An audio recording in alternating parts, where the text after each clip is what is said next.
പായസങ്ങളിൽ എൻ്റെ ഒരു ഫേവറേറ്റ് ആണ് കേട്ടോ ഈ ഒരു ക്യാരറ്റ് പായസം. സംഭവം നല്ല എളുപ്പമാണ്, നല്ല ടേസ്റ്റുമാണ്. ഒരു കടായിലേക്ക് 2 ടേബിൾ സ്പൂൺ നെയ്യ് ഒഴിച്ച് അതിലേക്ക് കുറച്ച് അണ്ടിപ്പരിപ്പ് ഇട്ടിട്ട് വറുത്ത് കോരി മാറ്റി വെക്കുന്നുണ്ട്. എന്നിട്ട് അതേ നെയ്യിലേക്ക് തന്നെ 2 ക്യാരറ്റ് ഗ്രേറ്റ് ചെയ്തെടുത്തിട്ടുള്ളതാണ്. അത് 2 ടേബിൾ സ്പൂൺ പഞ്ചസാര കൂടി ചേർത്തിട്ട് നന്നായിട്ടൊന്ന് വറുത്തെടുക്കാം. ക്യാരറ്റ് നല്ല സോഫ്റ്റായിട്ട് വരണം, വെന്ത് നല്ല സോഫ്റ്റായിട്ട് വന്നാൽ പാനിൽ നിന്ന് മാറ്റാം.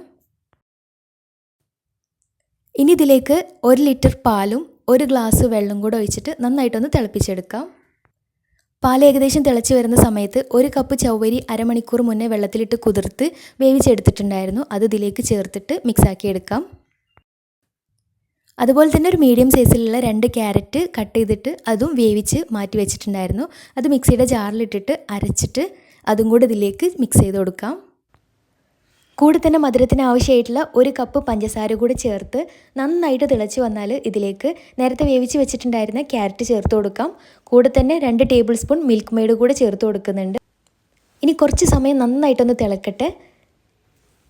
അവസാനം ഇതിലേക്ക് 1 ടേബിൾ സ്പൂൺ ഏലക്കാപ്പൊടിയും നേരത്തെ വറുത്ത് വെച്ചിട്ടുണ്ടായിരുന്ന അണ്ടിപ്പരിപ്പും കൂടി ചേർത്ത് മിക്സാക്കി എടുത്താൽ നല്ല ടേസ്റ്റി ആയിട്ടുള്ള ക്യാരറ്റ് പായസം റെഡി. ഇത് തണുത്ത് കഴിയുമ്പോൾ ഒന്നും കൂടെ കുറുകിയിട്ടുണ്ടാവും, നല്ല ടേസ്റ്റാണ്. തീർച്ചയായിട്ടും ട്രൈ ചെയ്തിട്ട് ഫീഡ്ബാക്ക്സ് അറിയിക്കാൻ മറക്കരുത്. ഇഷ്ടമായിട്ടുണ്ടെങ്കിൽ ലൈക്ക് ചെയ്ത് ഫോളോ ചെയ്ത് സപ്പോർട്ട് ചെയ്യാനും മറക്കരുത്. താങ്ക്